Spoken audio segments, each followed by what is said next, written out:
Bapak Ibu, bersyukur pagi hari ini kita masih diberi kesempatan oleh Tuhan untuk mendekat padanya.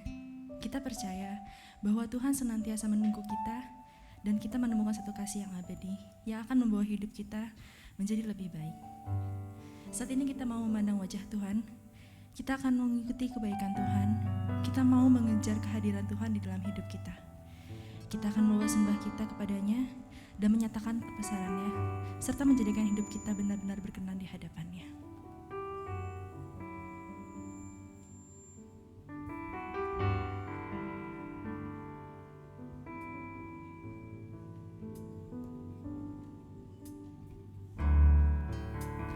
Dekat padamu, itu rinduku.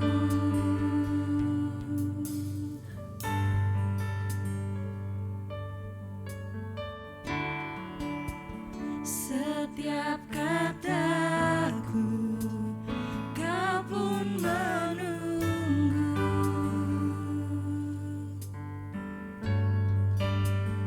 Tak kusangka ku temukan satu kasih yang abadi. Kini ku datang dan ku bawa hidupku.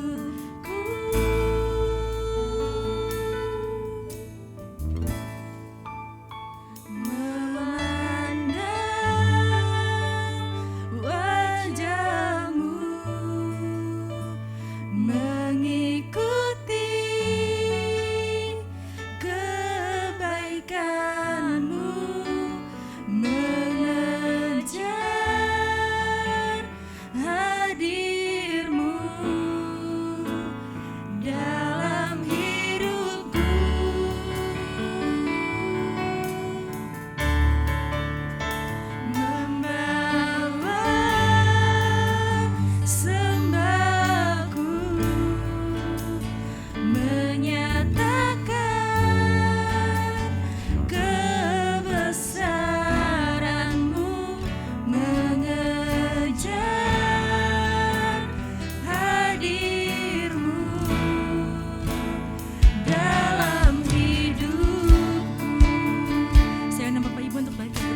serta saudara dan saudari sekalian, kita kembali memasuki kebaktian perayaan iman kita pada minggu ini.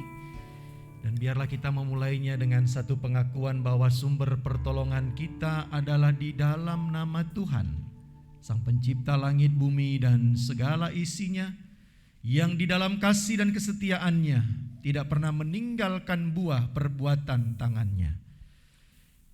Turunlah atas kamu sekalian anugerah dan damai sejahtera di dalam nama Allah Bapa, Putra dan Roh Kudus.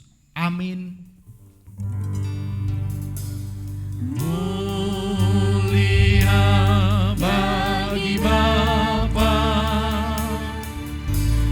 bagi Anak serta Roh Kudus, dari permulaannya, sekarang dan akan jadi, selama-lamanya.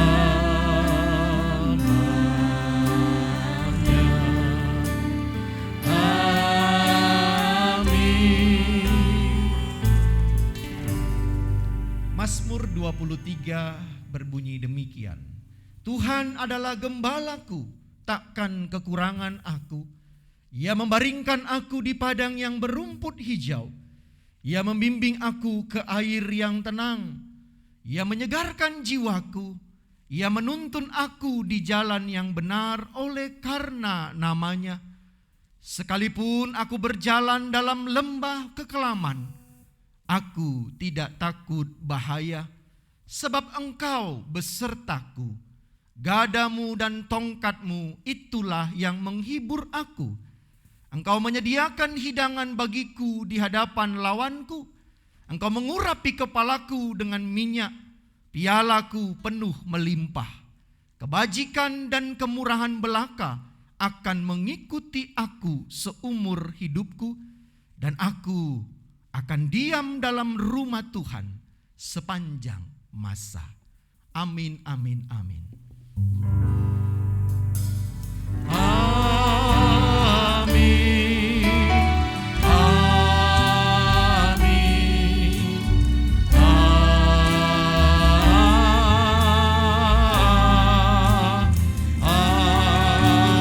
amin. Silakan duduk Bapak Ibu, selamat pagi untuk kita semuanya. Senang sekali kita dapat kembali berkumpul di rumah Tuhan ini di hari Sabat untuk bersama-sama.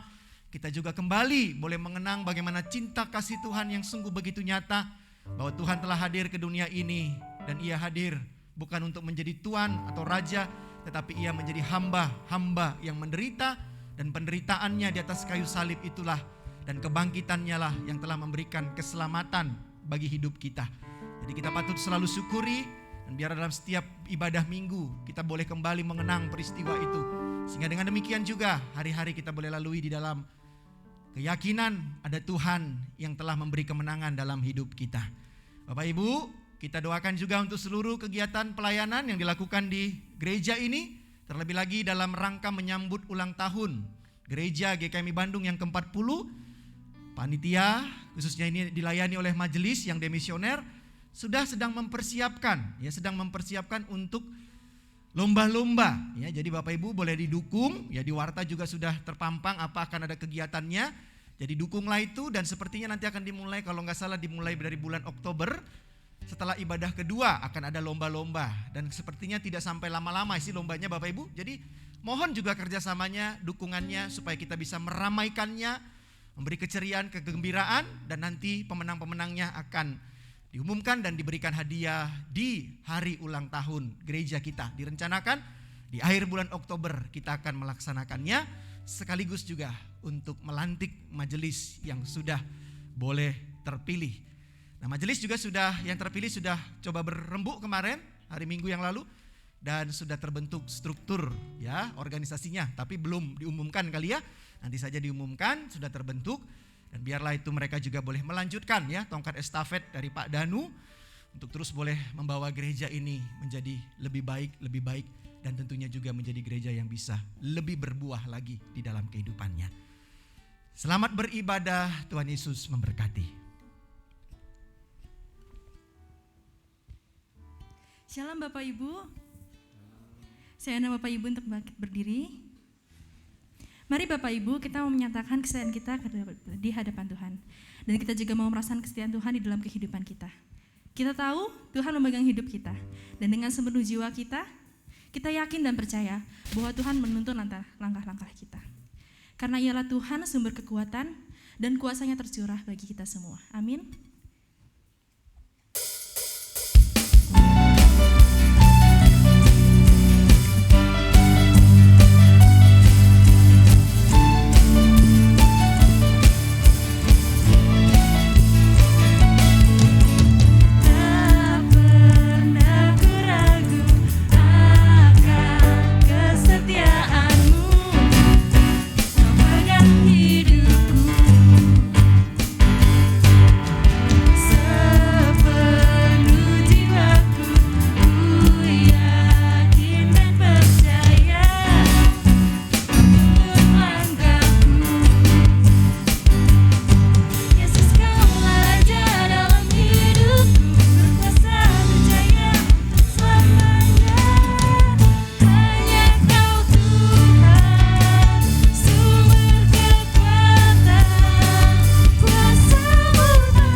Kini saatnya kita akan masuki dalam doa syafaat. Kita mau merasakan bahwa Tuhan Yesus itu setia di dalam kehidupan kita. Ia adalah sahabat kita dan Ia senantiasa menghibur kita. Dia mengerti akan setiap bahasa dan tetesan air mata. Sehingga saat badai dan gelombang hadir di dalam kehidupan kita, kita percaya Tuhan Yesus tetap setia.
Dia mengerti bahasa, tetesan air mata, waktu badai mengamuk dan gelombang menyerang, Tuhan Yesus setia.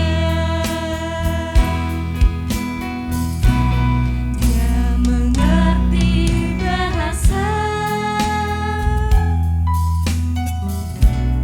tetesan air mata, waktu badai mengamuk dan gelombang menyerang, Tuhan Yesus setia.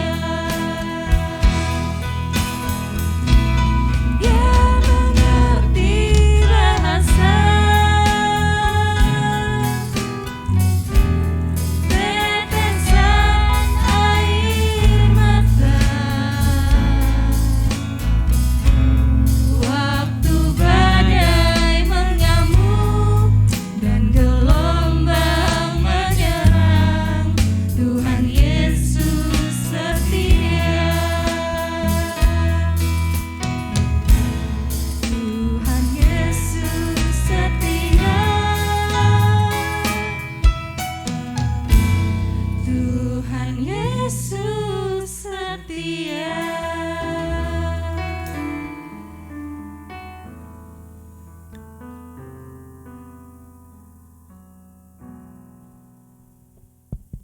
Mari kita tundukkan kepala. Bapa, di dalam nama Tuhan Yesus, sungguh kami bangga punya Allah seperti Engkau yang mengerti persis persoalan hidup kami, Tuhan. Penderitaan kami, beban kami, masalah kami, penyakit kami, bahkan persoalan Tuhan yang seolah tidak sanggup kami, Tuhan Yesus, mengatasinya. Tetapi Engkau datang menolong kami, mengulurkan tangan-Mu. Ini aku, pegang aku, supaya kami tidak jatuh dalam dosa. Terima kasih Tuhan Yesus, terima kasih. Engkau begitu baik buat kami, Tuhan Yesus. Tuhan Yesus yang baik, pagi ini kami datang membawa doa-doa kami, membawa ucapan syukur kami, membawa setiap hal dalam hidup kami, Tuhan. Terima kasih Bapa. Lalu pada pagi ini kami kembali diberi kesempatan untuk datang pada Tuhan. Satu kesempatan yang luar biasa ya Tuhan, di mana Tuhan kami boleh datang pada Tuhan, bersekutu dengan Tuhan, berbincang-bincang dengan Tuhan. Tuhan Yesus yang baik, terima kasih. Tuhan, pagi ini kami datang. Kami ingin membawa gereja-Mu, gereja GKMI ke dalam tangan Tuhan.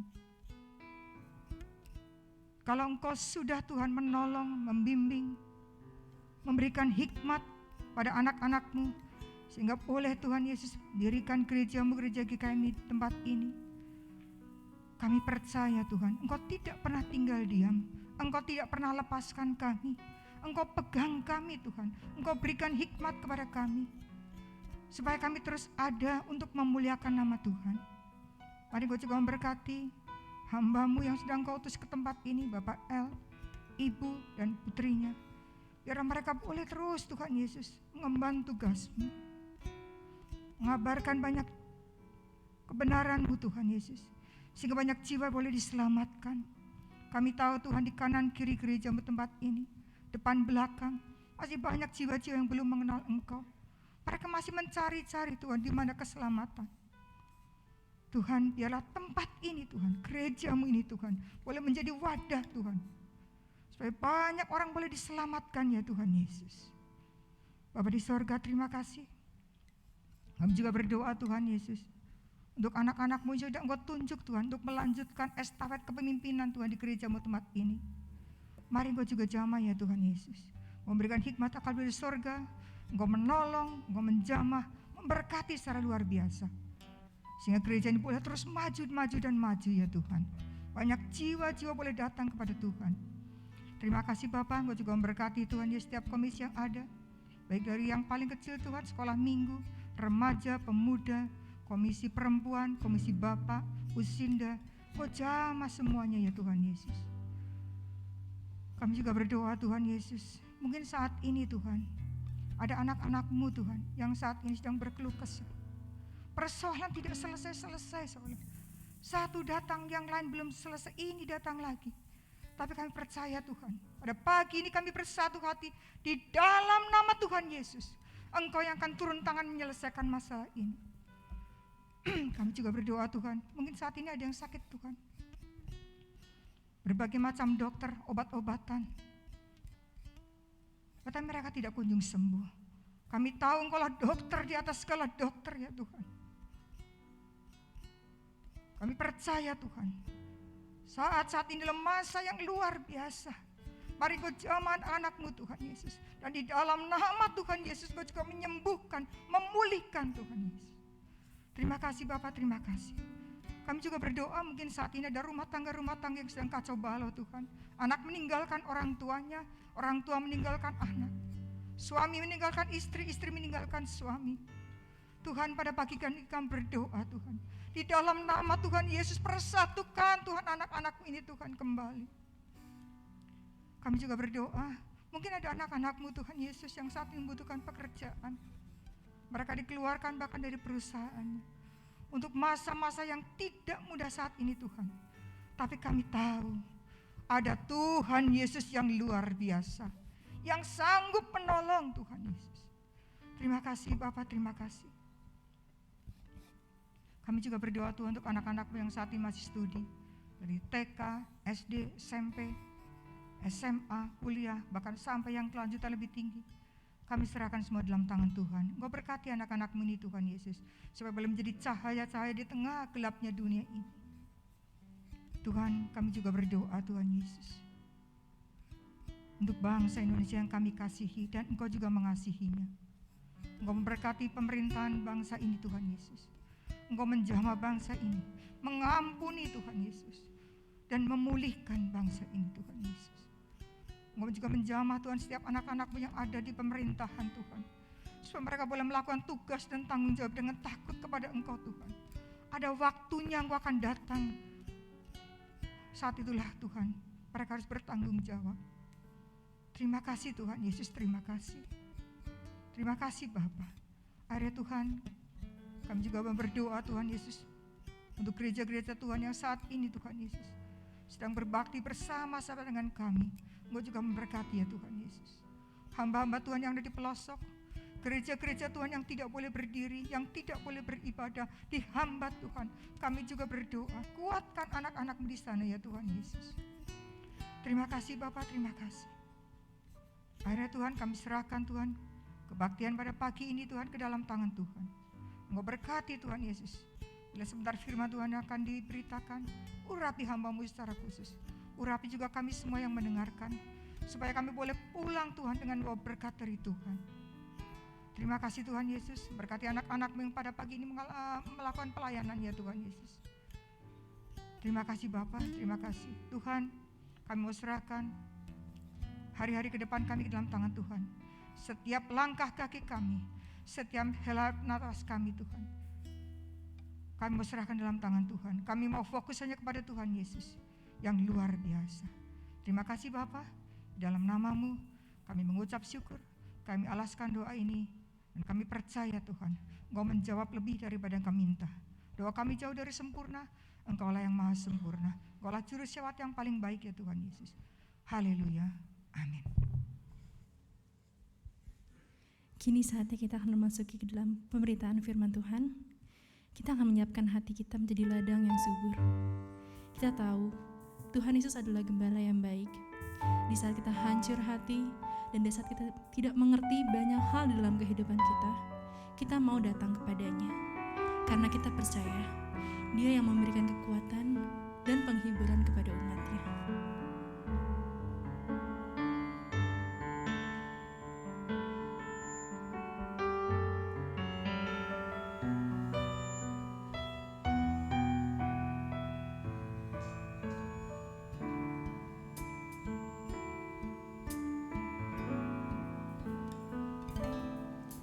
Saat ku hancur hati, ku datang padamu.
surga, inilah kami anak-anak-Mu yang boleh ada di rumah-Mu pada saat ini.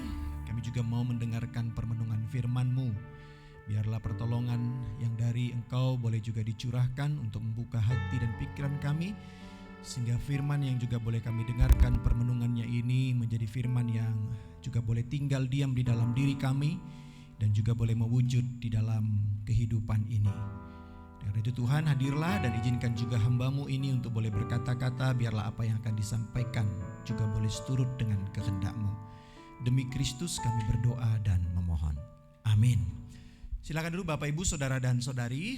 Di minggu ketiga ini dalam bulan perdamaian di sinode kita dan juga termasuk di gereja kita ini, kita akan bersama-sama merenungkan satu bagian firman Tuhan yang diambil dari Injil Yohanes. Injil Yohanes dari pasal yang ke-10, kita boleh memperhatikan ayat yang ke-11 sampai dengan ayat yang ke-21. Mari Bapak Ibu, kita boleh membuka Alkitab kita dari Yohanes pasal yang ke-10. Kita akan memperhatikan ayat yang ke-11 sampai dengan ayat yang ke-21. Jika kita sudah menemukannya, mari kita sama-sama memperhatikan. Saya akan menolong untuk membacakan kepada kita sekalian. Beginilah firman Tuhan yang sampai kepada kita di pagi hari ini. Akulah gembala yang baik. Gembala yang baik memberikan nyawanya bagi domba-dombanya. Sedangkan seorang upahan yang bukan gembala dan yang bukan pemilik domba-domba itu sendiri, ketika melihat serigala datang, meninggalkan domba-domba itu lalu lari, sehingga serigala itu menerkam dan mencerai-beraikan domba-domba itu. Ia lari karena ia seorang upahan dan tidak memperhatikan domba-domba itu.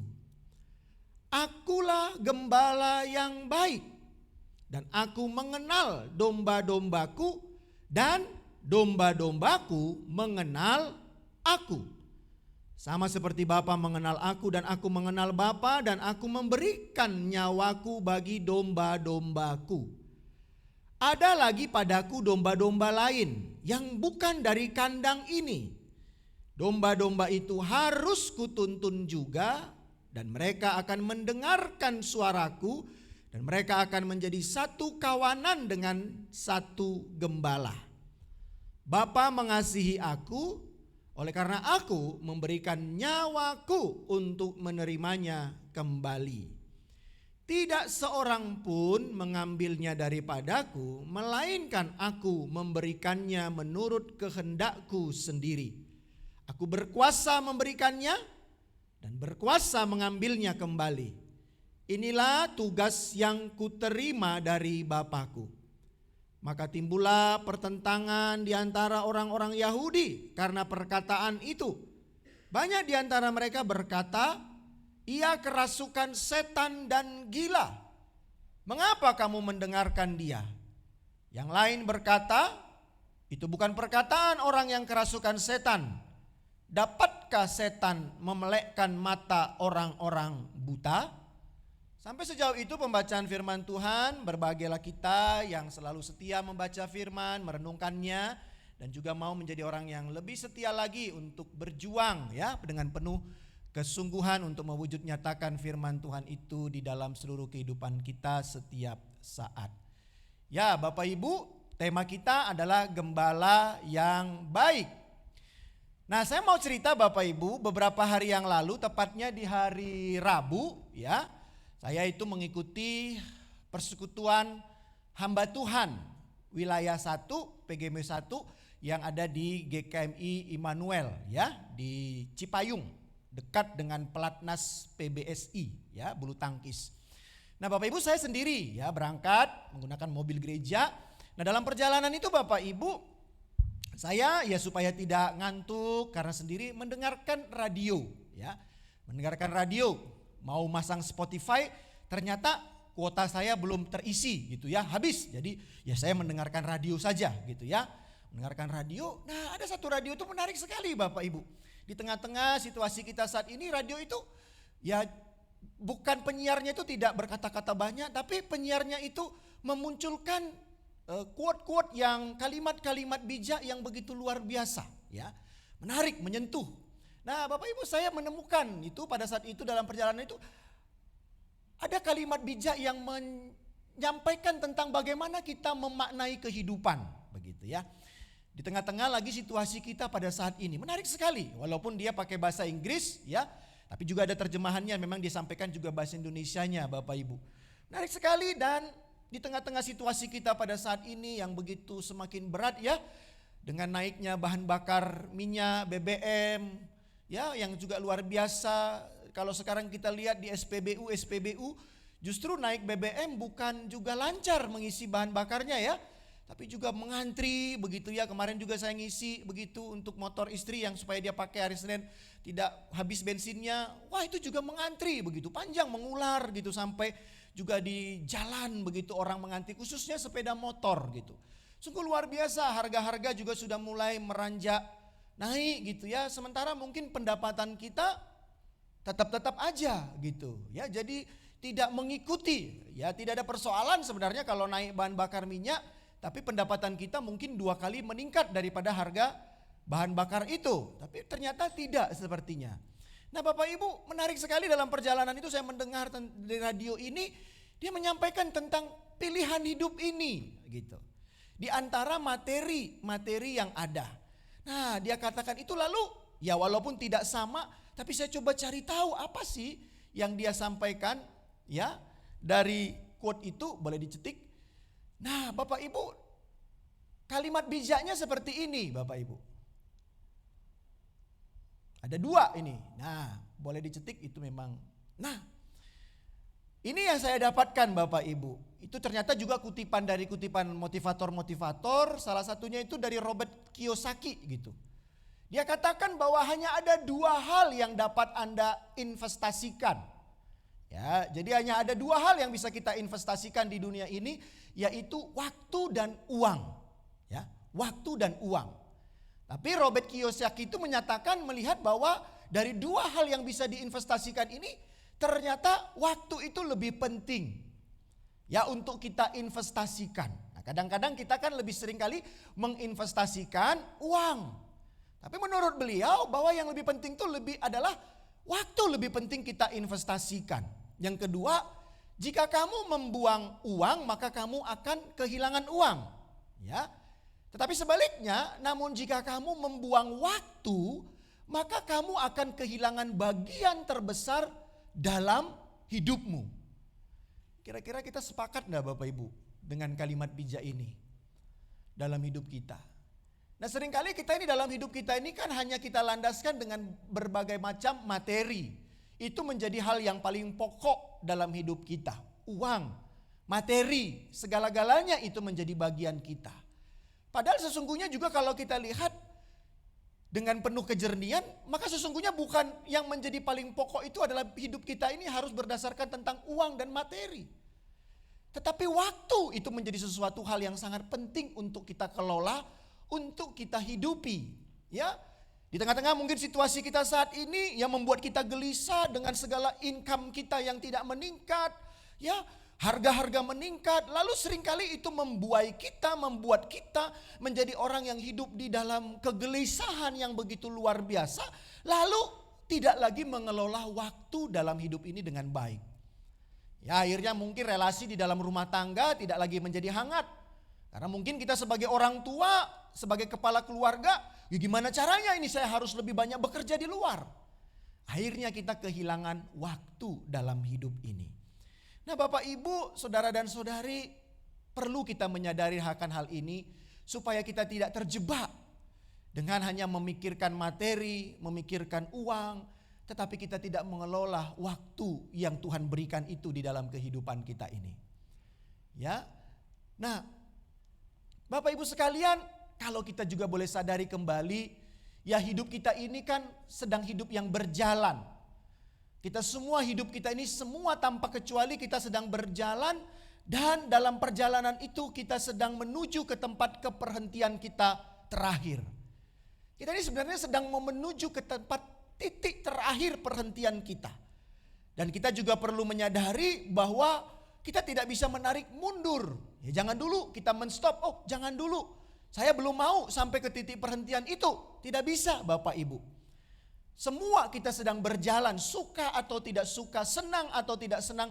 Kita semua sedang mau berjalan ke titik perhentian kita terakhir itu. Dan kita tidak bisa menarik mundur. Oh tadi aku salah, oh tadi aku kurang di sini. Boleh gak aku mundur kembali? Tidak bisa Bapak Ibu. Semua kita sedang berjalan menuju ke sana. Dan karena itu menurut hemat saya, ya saya merenungkan ada satu kalimat ya dalam bahasa Inggris yang mungkin perlu kita sadari, tentunya di dalam ruang dan waktu yang saya katakan tadi.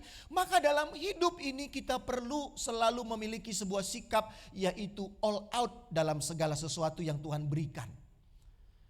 Dalam segala panggilan hidup kita. Jadi bukan hanya bicara all out dalam hanya mencari materi. Tetapi sebaliknya juga kita harus all out di dalam setiap waktu yang Tuhan berikan. All out itu artinya kita menjadi orang yang segalanya atau sekuat tenaga selalu berusaha untuk maksimal di dalam segala kehidupan kita ini. Ya, sehingga tidak akan muncul sebuah penyesalan di dalam diri kita.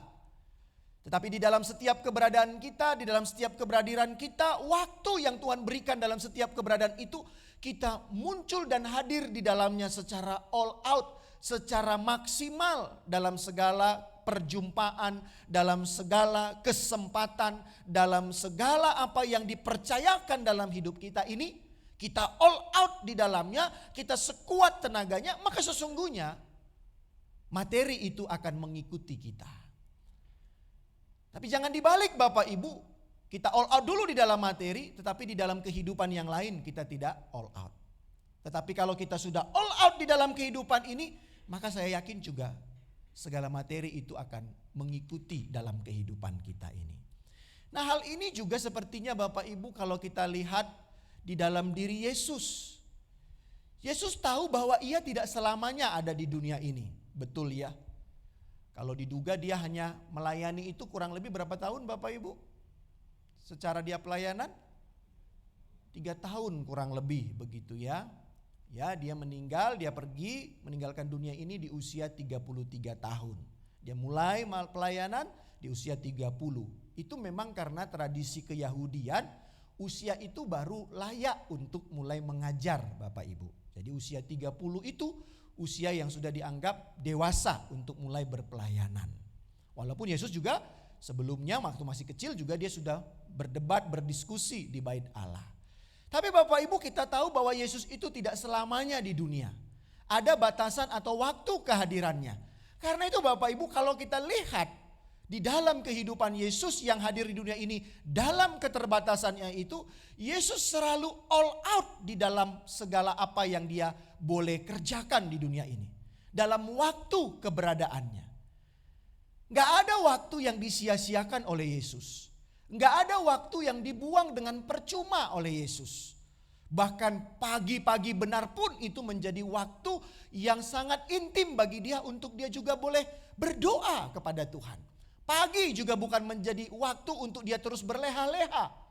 Tapi waktu pun menjadi waktu pagi itu menjadi waktu untuk dia boleh all out juga dengan Sang Bapa di dalam saat teduhnya. Nah karena itu Bapak Ibu di dalam kehidupan kita sebagai orang percaya, maka tidak bisa diabaikan bahwa Yesus ini adalah sebagai sosok pribadi yang sangat teladan dalam kemaksimalan. Di dalam setiap waktu yang digunakan, yang diberikan dalam kehidupan ini.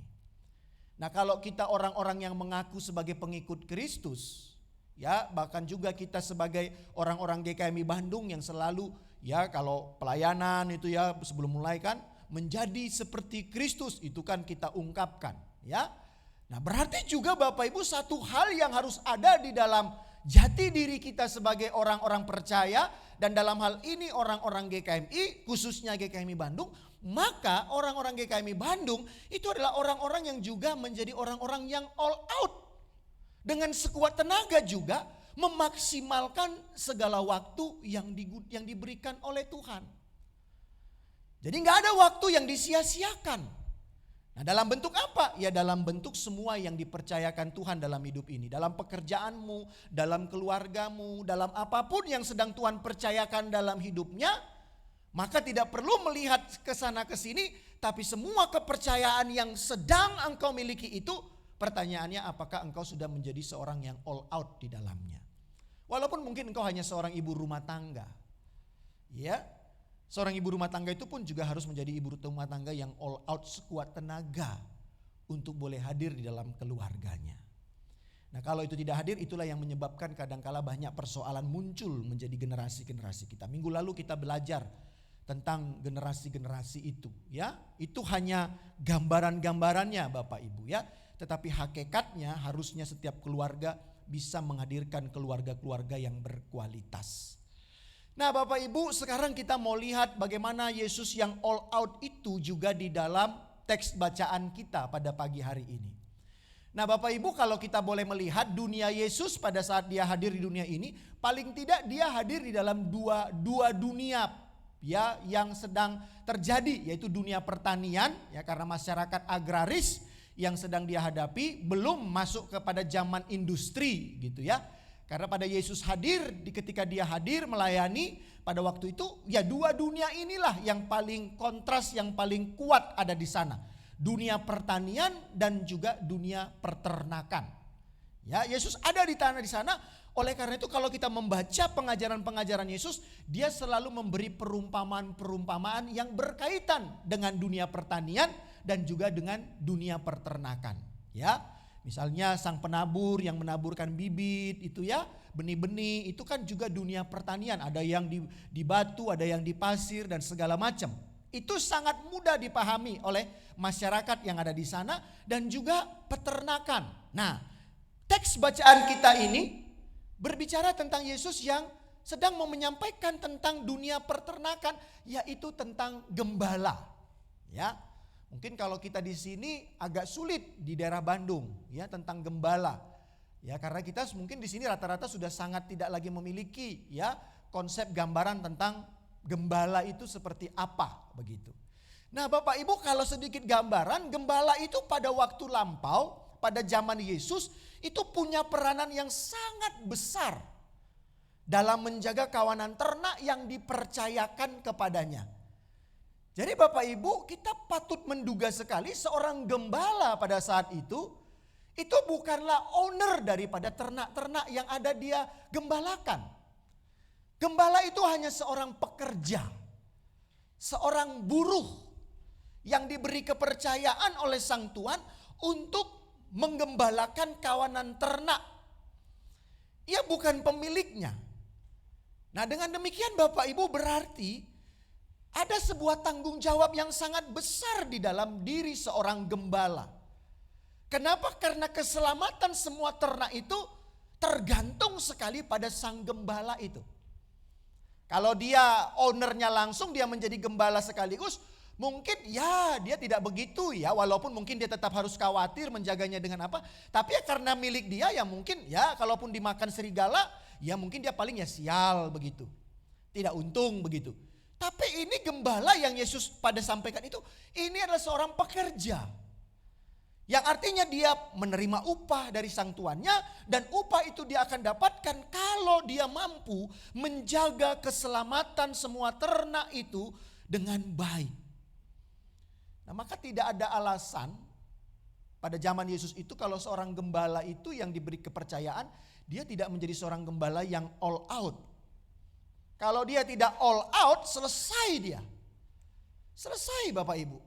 Selesai kehidupannya, mungkin dia akan ditangkap, juga bisa sampai menjadi seorang yang dihukum mati.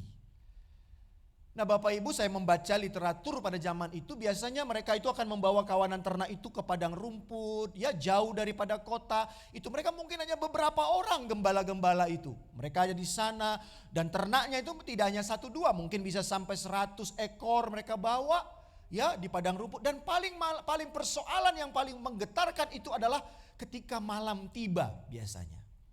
Ketika malam tiba, ya tidak lagi dapat melihat sekeliling dengan jelas, maka di sanalah kesempatan untuk para binatang-binatang buas itu akan bisa menangkap para domba-domba ya yang akan bisa membuat gembala itu menjadi mengalami kesialan dalam hidupnya.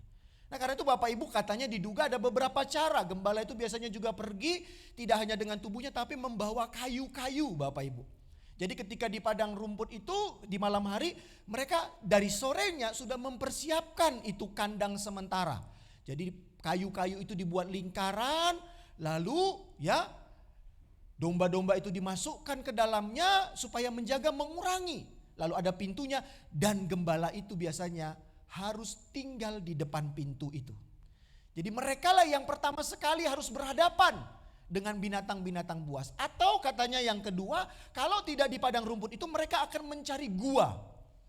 Pada zaman itu, mencari gua, lalu semua domba-domba itu dimasukkan ke dalam gua dan mereka gembala itu tidur di pintu gua itu. Ya. Untuk menjaga supaya kawanan ternak itu tetap aman. Jadi resiko seorang gembala itu sangat besar sekali Bapak Ibu. Demi apa?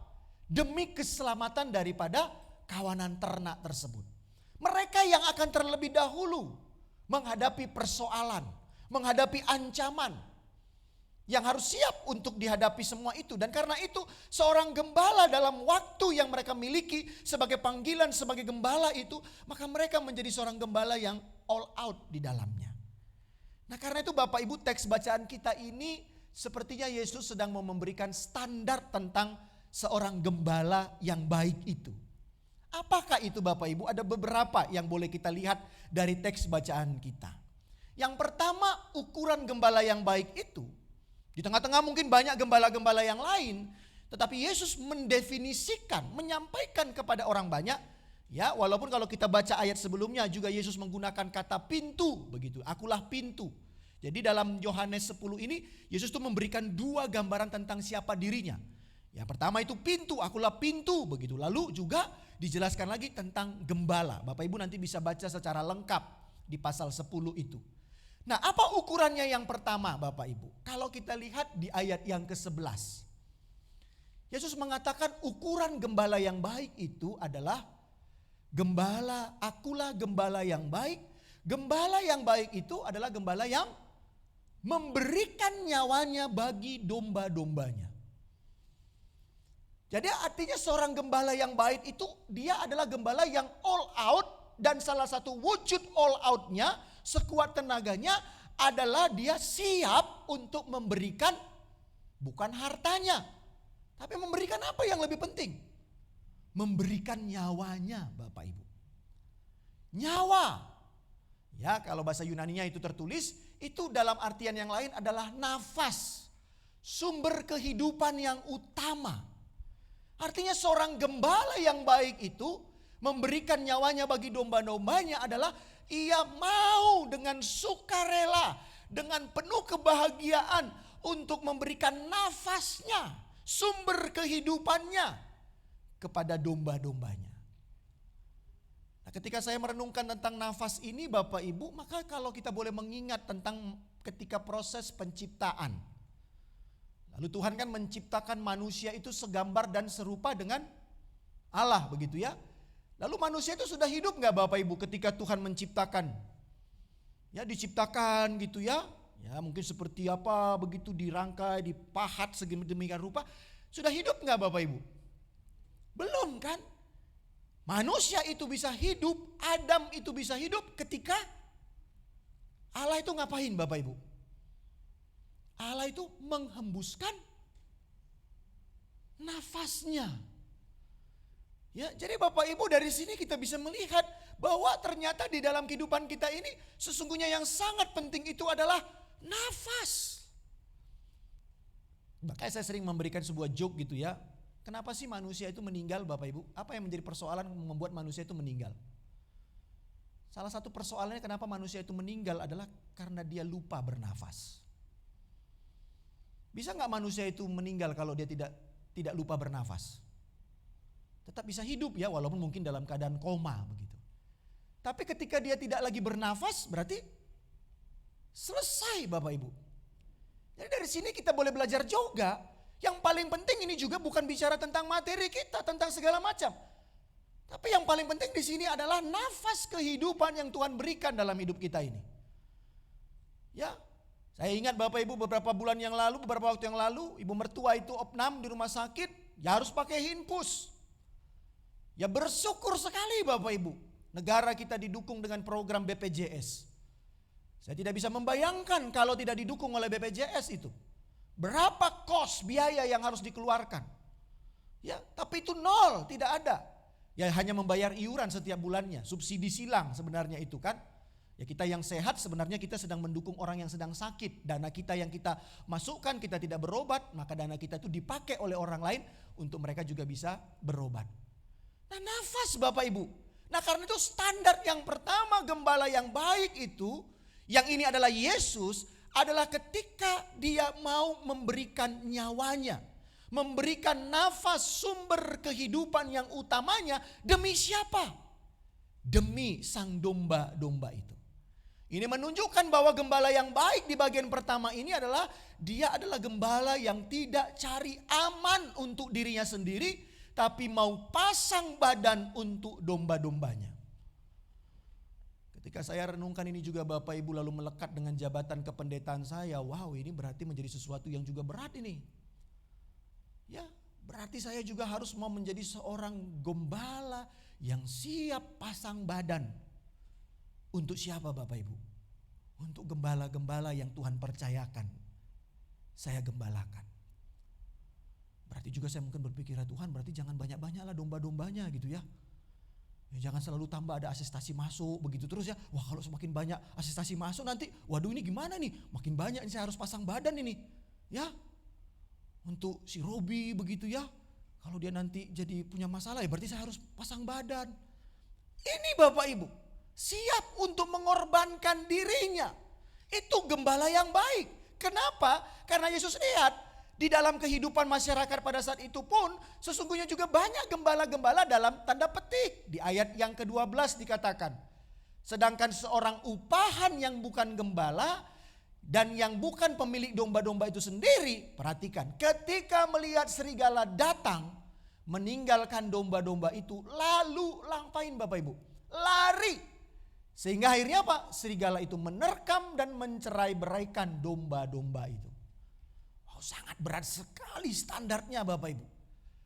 Harus siap mati, menyerahkan nyawanya, nafasnya demi sang domba-domba yang dipercayakan. Dan ini dikerjakan oleh sang gembala yang baik itu, Tuhan kita. Ia mau menyerahkan nyawanya. Ia bukan menjadi sebagai Tuhan yang melarikan diri atas segala penderitaan kita, atas hukuman yang harusnya kita terima. Tetapi dia wujudkan, dia siap untuk menderita dan mati. Bahkan mati dalam kesunyi sepian. Karena pengkhianatan dari orang-orang yang dikasihinya. Ukuran yang kedua apa Bapak Ibu Saudara dan Saudari? Kalau kita lihat ukuran yang kedua tentang segala seorang gembala yang baik yang harusnya all out dalam hidup pelayanannya. Dikatakan di ayat yang ke-14. Akulah gembala yang baik dan aku mengenal domba-dombaku dan domba-dombaku mengenal aku. Nah Bapak Ibu di sini ada kata kuncinya mengenal. Ya kalau ini mungkin bisalah lebih agak mudah untuk dilakukan. Tapi pun itu tentu sebuah proses yang tidak gampang. Nah, kalau yang pertama tadi langsung itu harus mau menyerahkan nyawanya. Di ayat 14 Yesus katakan akulah gembala yang baik. Kenapa? Karena aku mengenal domba-dombaku dan domba-dombaku mengenal aku. Tapi tunggu dulu Bapak Ibu Saudara dan Saudari. Kata mengenal di sini bukan hanya sekedar kata mengenal seperti mungkin yang kita pahami. Karena kata mengenal di situ yang digunakan adalah ginosko. Ya, kalau dalam budaya Yunani itu, dalam teks bahasa Yunani, pengenalan itu ada juga ukurannya Bapak Ibu. Dan di dalam teks bacaan kita di ayat 14 itu, kata mengenal di situ digunakan adalah ginosko. Yang artinya apa? Mengenal bukan hanya data-data, siapa dia, apa dia, tetapi ada pengalaman kebersamaan yang mendalam sehingga tahu benar siapa dia yang dikenal itu. Jadi Yesus mau berkata di sini bukan hanya sekenal mengenal dombanya seperti ini, tapi juga dia sudah benar-benar hidup dan tahu sungguh-sungguh tentang domba-domba tersebut. Nah, sungguh karena ini Bapak Ibu, paling tidak hal yang kedua inilah yang terus saya secara pribadi kerjakan Bapak Ibu. Sampai dengan hari ini walaupun belum tuntas di jemaat GKMI Bandung ini. Yaitu untuk mengenal Bapak Ibu sekalian. Mengenal paling tidak dimulai dari mana?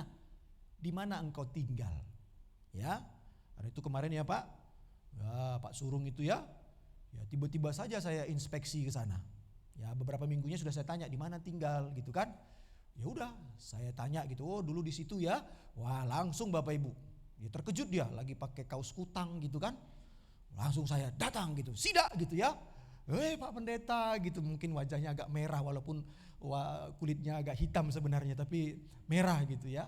Ya saya datang gitu langsung ngobrol di situ dan coba mengenal cerita. Ya sehingga ya saya tahulah paling tidak mulai sedikit siapa beliau ini bersama dengan istrinya dan apa juga pergumulan yang sedang mereka hadapi pada saat ini. Ya terus kita dukung doa ya supaya Tuhan izinkan semua apa yang dirindukan. Ya juga kemarin itu kapan itu ya tempat Pak Budi itu ya sama Bu Ega itu ya. Ada yang Bapak Ibu sudah tahu gak itu ada jemaat kita yang semoga dia nanti segera setelah selesai ibadah ini minta surat asestasi masuk kali ya. Belum diambil sih kelihatannya ya. Tapi saya sudah datangi Bapak Ibu ya. Ranca Manyar City rumahnya gitu Bapak Ibu ya. Wah saya datangi malam-malam ya. Tapi karena dia pekerja saya WA dulu gitu. Jadi repot. Kalau saya WA itu jadi repot Bapak Ibu. Untuk mengenal Bapak Ibu jadi repot. Karena apa? Karena sebelum pulang Pak Bekti dari kerjanya ternyata dia mampir dulu di toko kue gitu. Jadi harus beli kue dulu gitu kan. Ya saya gak pengen gitu Bapak Ibu. Tapi kalau ada kembali saya mau menghargai saja. Ya, menghargai apa yang Bapak Ibu sediakan gitu ya. Ya saya makan gitu.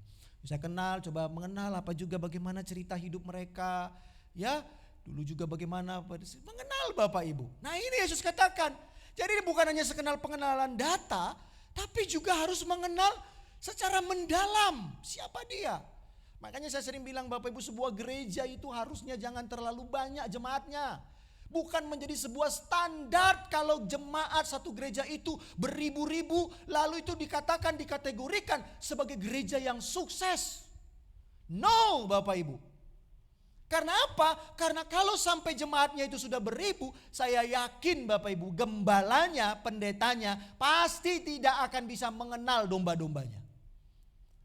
Karena itu ya, tapi tentu kita tidak menutup. Tapi kalau saya rindu GKMI Bandung bertambah jemaatnya, ya itu harus kita doakan. Tapi harapannya kalau jemaatnya di sini bertambah, kita hadirkan lagi cabang yang baru. Kita kirim lagi di sana hamba Tuhan yang baru. Dan harapannya dia juga hamba Tuhan yang bukan hanya menjadi seorang pengajar, seorang yang baik dalam menata gereja, tapi juga seorang gembala yang bisa mengenal kawanan dombanya. Mengenal. Dan dengan mengenal itulah maka akan ada keintiman. Dan harapannya juga seperti Yesus katakan, kalau ada pengenalan yang seperti itu, maka domba-domba itu juga akan mengenal siapa? Mengenal aku. Nah kadang-kadang ini juga menjadi sesuatu catatan bagi diri saya yang mungkin domba-domba Tuhan yang saya gembalakan ini tidak mengenal saya. Kenapa? Karena saya tidak terlebih dahulu memperkenalkan diri saya kepada mereka. Kenapa? Karena mungkin saya tidak membangun relasi yang mendalam dengan mereka. Ya, Pak Panjaitan juga nanti tuh satu saat ya Pak ya, belum jadi ke sana. Ya, saya sudah tahu di mana posisinya. Tunggu tanggal mainnya Pak. Ya, tapi katanya seringnya pulangnya malam ya Pak ya. Ya nanti saya sidak. Tapi mungkin jam 12 malam lah saya datang ke sana. Ya, nah, Tiur saya belum tahu di mana tempat tinggalnya. Ya, jadi ketakutan di Tiur Pak El mau datang dia jadi takut. Enggak usah takut ya. Saya bukan malaikat pencabut nyawa gitu ya. Juga bukan seperti malaikat yang berjalan ketika bangsa Israel itu keluar dari tanah Mesir kan harus diberi tanda darah itu di atas pintu ya. Kalau gak ada tanda nanti dicabut nyawa anak yang ada di dalam. Gak usah gitu Bapak Ibu ya. Nah Bapak Ibu di sini ukuran gembala yang baik.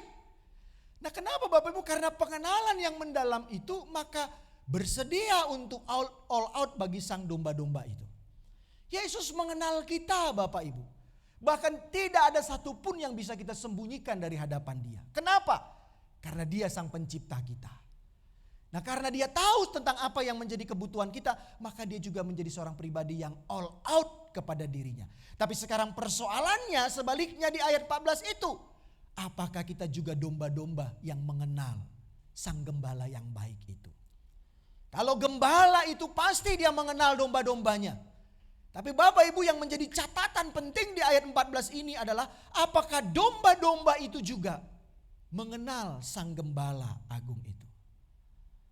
Harusnya kita juga belajar dengan penuh kesungguhan mengenal Tuhan. Dan itu tidak bisa kita kerjakan hanya di hari Minggu saja Bapak Ibu.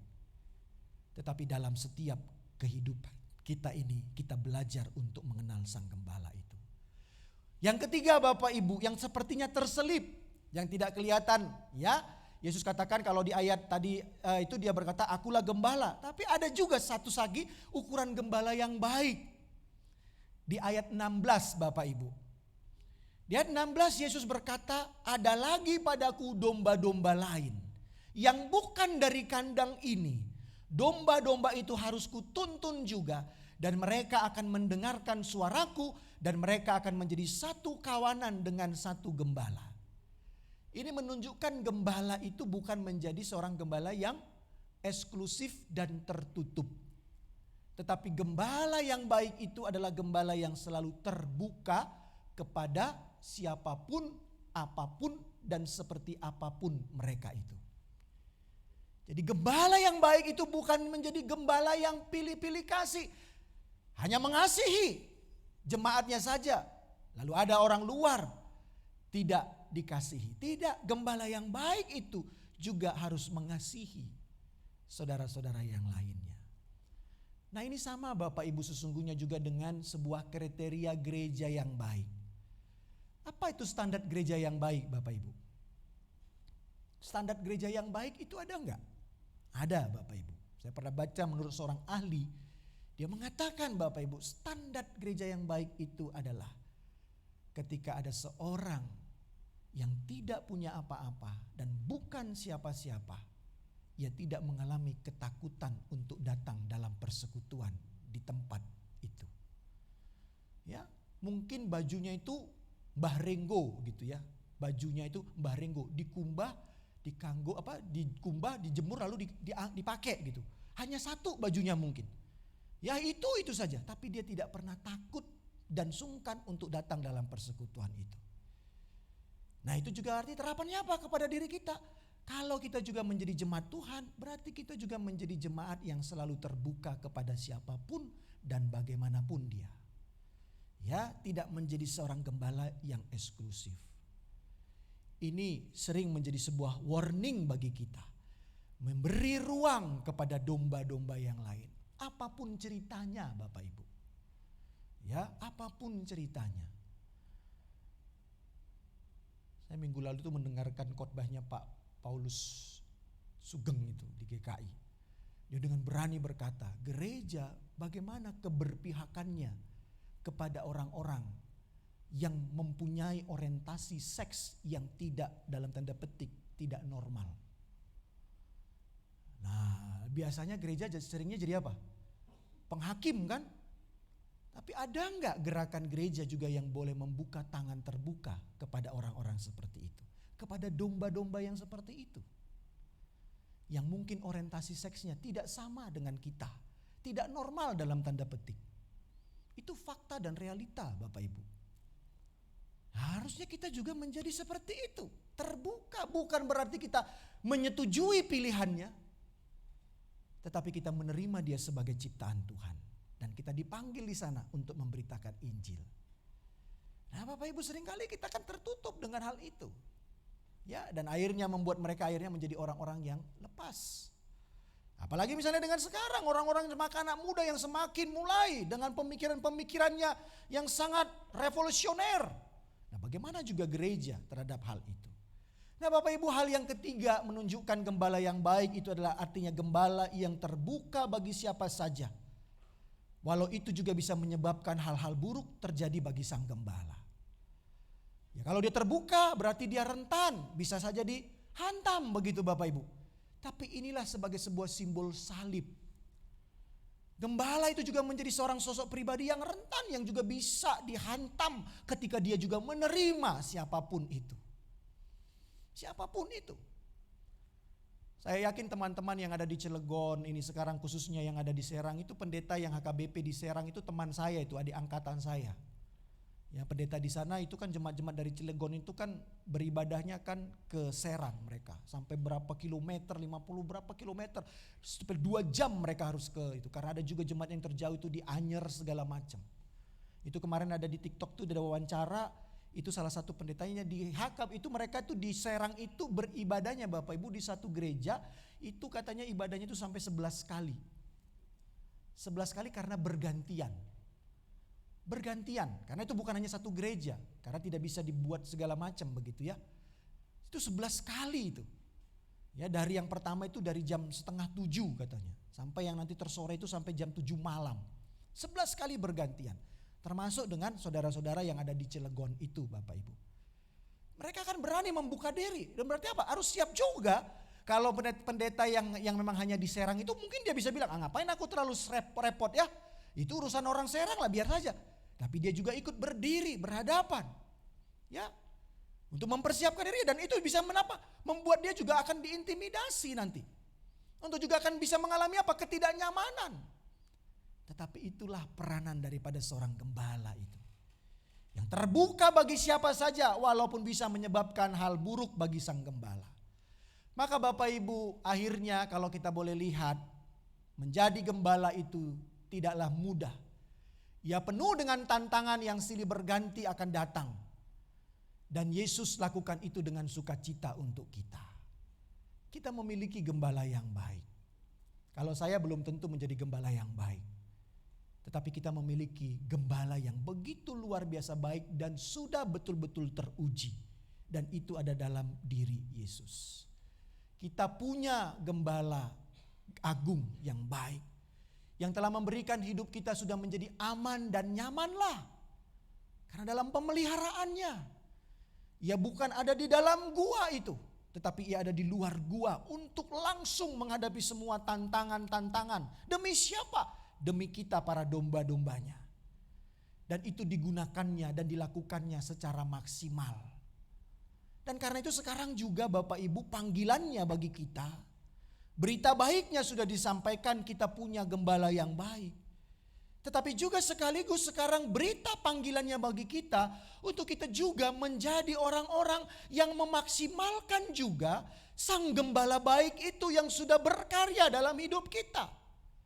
Kita juga harus menjadi orang-orang yang berani untuk all out juga, untuk menunjukkan karya sang gembala baik itu yang sudah datang dan sudah nyata dalam kehidupan kita.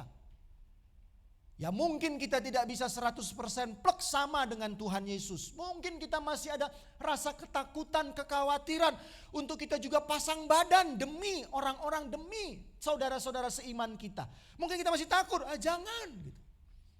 Tapi ada hal yang kedua Bapak Ibu yang masih bisa kita lakukan. Mungkin hal yang pertama kita belum berani untuk memberikan nyawa kita bagi orang lain. Tapi ada hal yang kedua yang bisa kita lakukan, standarnya apa itu? Biarlah kita juga bisa menjadi gembala-gembala yang mengenal saudara-saudara seiman kita. Mengenal saudara-saudara kita. Ya, mengenal persekutuan kita, mengenal komunitas kita. Kalau itu pun mungkin kita bilang, saya nggak punya waktu. Ya mungkin kita tidak bisa melakukan dengan saudara-saudara kita, tapi dimanapun kita menjadi pribadi yang bisa menerima siapapun dalam hidup ini. Tidak menjadi pribadi yang membeda-bedakan. Yang ketiga tadi dikatakan, dalam kawanan ini ada juga domba-domba yang lain. Kita bukan menjadi orang-orang percaya yang eksklusif dan tertutup dan merasa paling. Tapi kita juga mau meneladani apa yang telah Tuhan lakukan itu. Kita mau menjadi orang-orang yang terbuka dimanapun, kapanpun. Kita selalu mau menerima siapapun. Nah kalau hal ini yang paling sering tuh mencontohkan itu ya salah satunya itu Pak Danu itu kelihatannya. Dimanapun kapanpun dia itu dimanapun selalu ngajak orang ngomong gitu ya Pak ya. Dan kalau ngomongan itu bukan ngomong yang ngarul ngidur tapi memberitakan Injil gitu loh. Sampai pernah katanya dia cerita di mana itu di bengkel gitu ya. Ya ada lihat gitu ya hatinya tergerak ya dia cerita gitu. Dan itu sebenarnya punya resiko Bapak Ibu. Tapi karena dia meneladani sang gembala yang telah Tuhan juga tunjukkan itu. Dia mau menceritakan itu. Nah bagaimana dengan kita Bapak Ibu? Kalau persoalan sang gembala baik itu sudah tuntas. Tuhan sudah mewujud katakannya. Nah sekarang persoalannya bagaimana kita juga boleh menjadi gembala-gembala yang baik. dalam hidup ini. Ya kalau tadi bilang, saya belum bisa Pak menyerahkan nyawa saya. Gak apa-apa, tapi ada yang kedua. Kamu sudah mengenal gak saudara-saudara seimanmu? Di mana mereka tinggal dan apa pergumulan mereka? Ya, apa yang menjadi pergumulan mereka?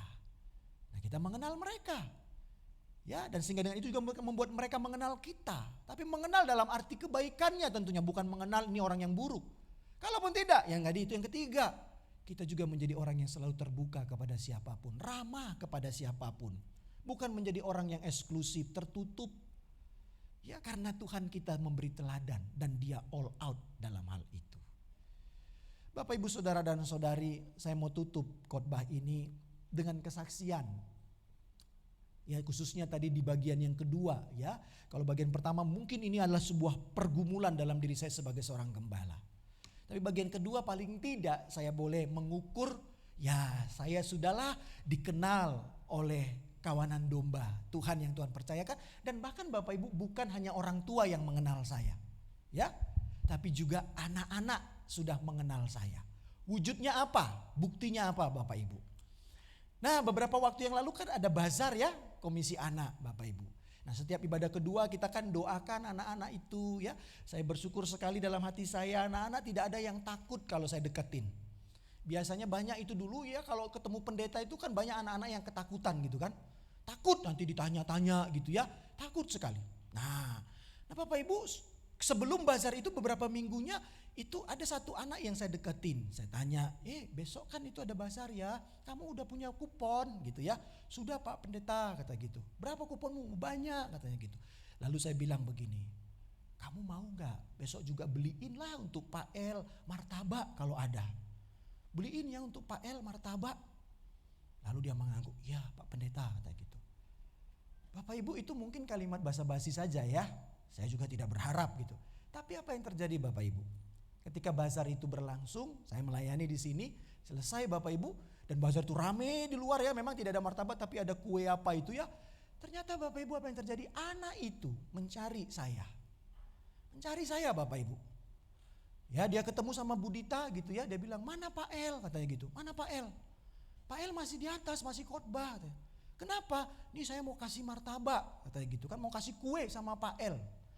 Lalu dibilang Budita, "Udah sini aja nanti ibu kasih sama Pak El." "Enggak mau, saya mau langsung ketemu sama Pak El." Bapak Ibu, itu dia katakan anak kecil Bapak Ibu. Ya, kelas berapa dia itu? Si Matthew namanya, kelas 4 mungkin itu. Ya, enggak mau, saya mau langsung ketemu sama Pak El, katanya gitu. Setelah ibadah kedua saya turun Bapak Ibu. Ya, dan maaf juga kadang-kadang itu yang membuat saya juga sering kali setelah selesai ibadah saya ya kadang-kadang ada di belakang gitu ya. Kalau ada jeda ibadah kedua, di antara sampai ibadah kedua, ya boleh dilihat lah. Kadang-kadang saya enggak mau pengen di konsistori duduk bersama dengan para pelayan. Tapi kadang-kadang saya Bapak Ibu setelah ibadah, saya sering di bawah pohon itu juga ya. Tujuannya apa? Supaya saya bisa mengenal saudara-saudara saya yang suka kumpul-kumpul di bawah pohon itu ya. Supaya juga mengawasi supaya tidak terjadi pergunjingan di sana. Ya, kalau udah ada Pak Pendetanya kan gak mungkin gosip gitu kan. Nah, saya kadang-kadang ngobrol di situ gitu, bercanda-canda gitu ya. Lebih baik saya di sana Bapak Ibu untuk mengenal. Nah, anak itu Bapak Ibu mencari-cari mana Pak El. Lalu saya turun ke bawah di lorong yang sempit, rame, krodit gitu ya. Karena anak lari-lari, dia melihat Pak El, katanya begitu Bapak Ibu. Pak El kata gitu. Ya, apa? Saya bilang gitu, agak didramatisir ceritanya kan. Ya kan, lalu kami berpelukan. Oh tidak gitu ya. Lalu dia bilang, "Ini Pak El." Dia serahkan dalam keluguannya plastik kecil yang berisi 2 roti. "Ini Pak El, untuk Pak El." Lalu saya bilang, hati saya Bapak Ibu terenyuh sekali di situ. Ya, terima kasih saya bilang, terima kasih. Nah, bagi saya Bapak Ibu, hari ini firman itu tergenapi bagi saya. Bukan saya hanya mengenal domba-domba, tetapi domba itu juga mengenal sang gembalanya. Bagi saya Bapak Ibu, hari itu firman ini, bagi saya ya, jadi bisa sangat subjektif, tapi bagi saya ini adalah pembuktian. Saya mengenal domba-domba dan domba-domba itu mengenal saya. Terbukti dia tidak mau diberikan kepada Budita, ini istri saya. Harusnya bisa saja kan? Dia tahu ini istri saya. Tapi dia bisa bilang, "Gak mau, aku mau ketemu Pak El." Lalu dia cari dan ketemu di situ. Lalu dia serahkan plastik itu.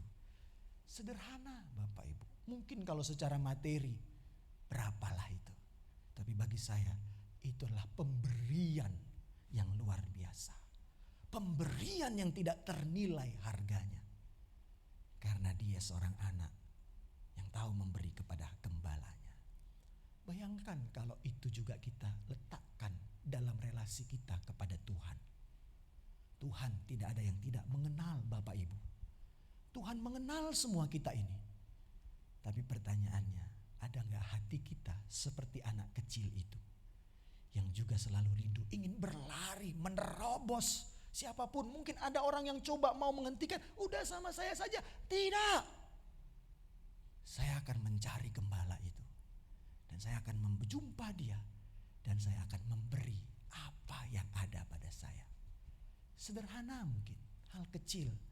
Tapi saya mau sampaikan kepada Sang Gembala Agung itu. Tuhan, ini aku memberikan roti kecil kepadamu. Ini yang bisa kuberikan, terimalah. Dan saya yakin Sang Gembala Agung itu akan tersenyum melihat kita. Engkau domba yang sungguh luar biasa. Bagaimana dengan kita Bapak Ibu? Kita memiliki Sang Gembala yang baik. Tapi pertanyaannya, sudahkah kita juga domba yang mau menjadi domba-domba yang baik, yang mengenal Sang Gembala itu dengan memberi kehidupan kita kepadanya. Tuhan memberkati kita. Amin. Bapa di dalam surga, terima kasih ya Tuhan untuk waktu ini. Firman-Mu yang sudah boleh menunjukkan siapa Engkau, bahwa Engkau adalah Sang Gembala yang baik.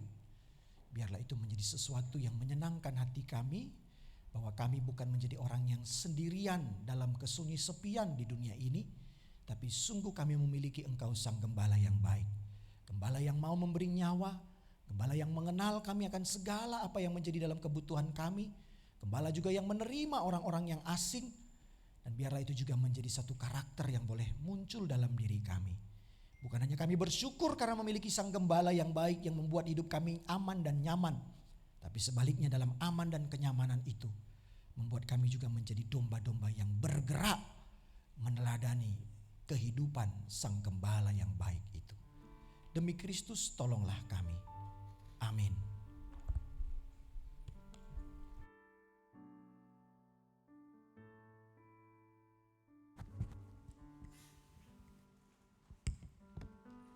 Terima kasih untuk Pendeta Elfrezi Tombul atas pemberitaan firman-Nya.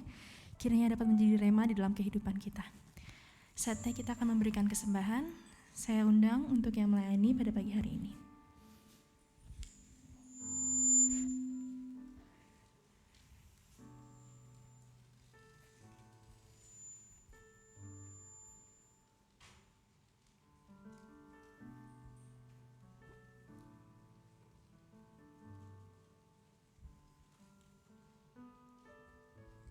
Mari kita berdoa.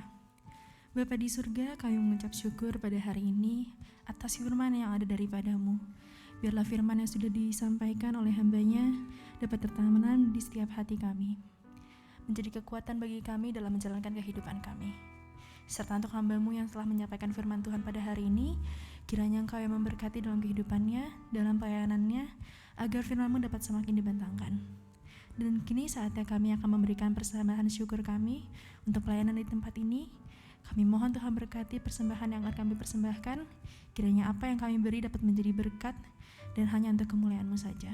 Dalam nama Tuhan Yesus, kami berdoa dan bersyukur. Haleluya, amin. Saya undang majelis untuk memberitakan warta.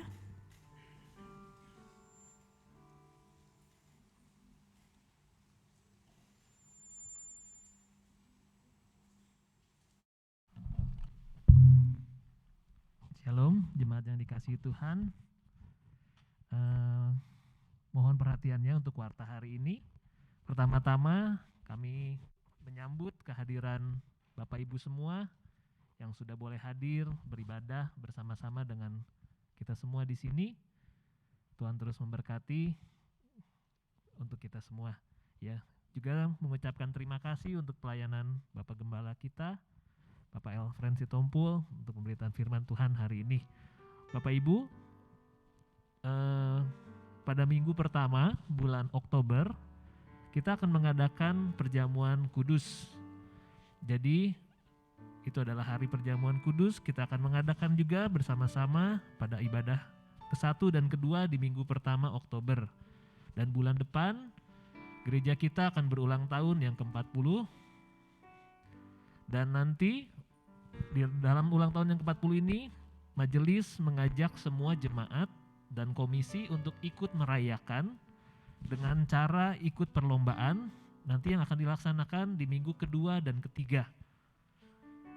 Jadi lombanya yang di minggu kedua itu nanti lombanya lomba masak. Nanti menunya dikasih tahu di awal bulan, dan yang minggu ketiganya nanti lombanya berupa games. Nah, nanti ini adalah peran serta dari semua komisi. Jadi dari komisi anak, komisi pemuda remaja jadi satu komisi, kompak dan koper, dan usinda. Jadi ada 5 komisi. Nanti akan dibentuk kurang lebih 10 kelompok atau mungkin bisa lebih.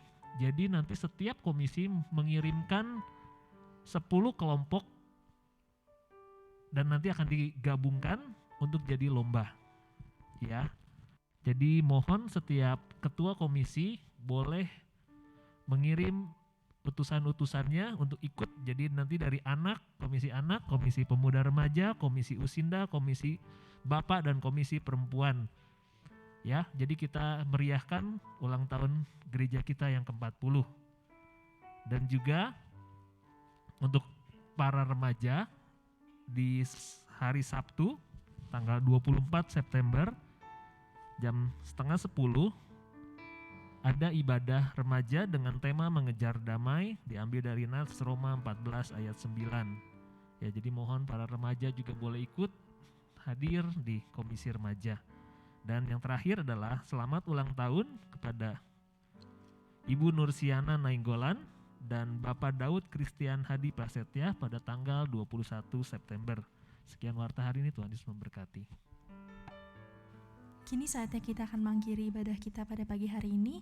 Saya undang Bapak Ibu untuk bangkit berdiri, ditutup dengan pujian segala kemuliaan.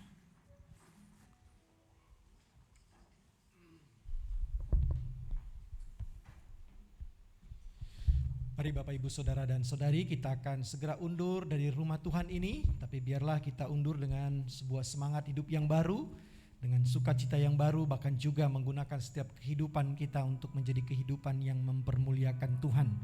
Karena Tuhan begitu baik, Tuhan begitu luar biasa, Ia adalah gembala yang baik itu, telah memberikan nyawanya bagi kita.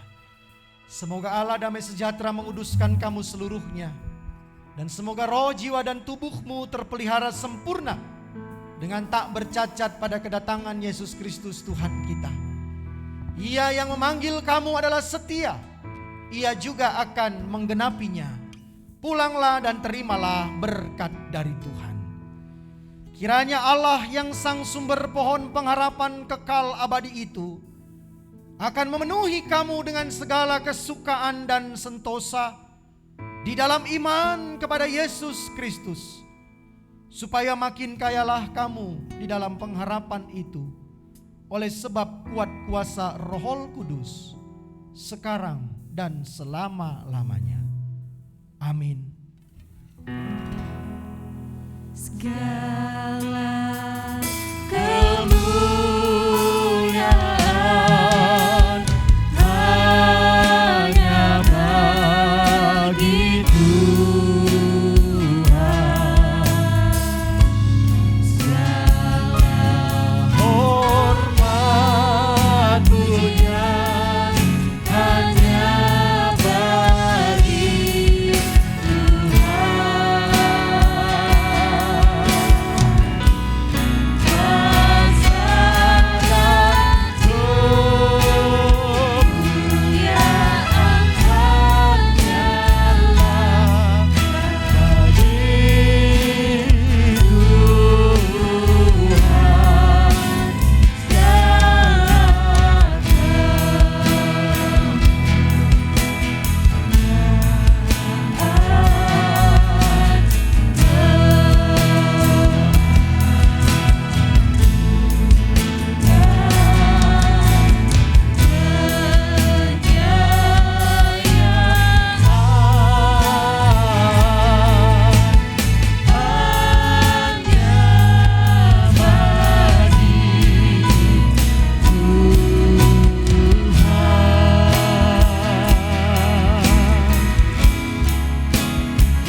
Selamat hari Minggu, Tuhan Yesus memberkati. Silakan bersatu teduh sejenak.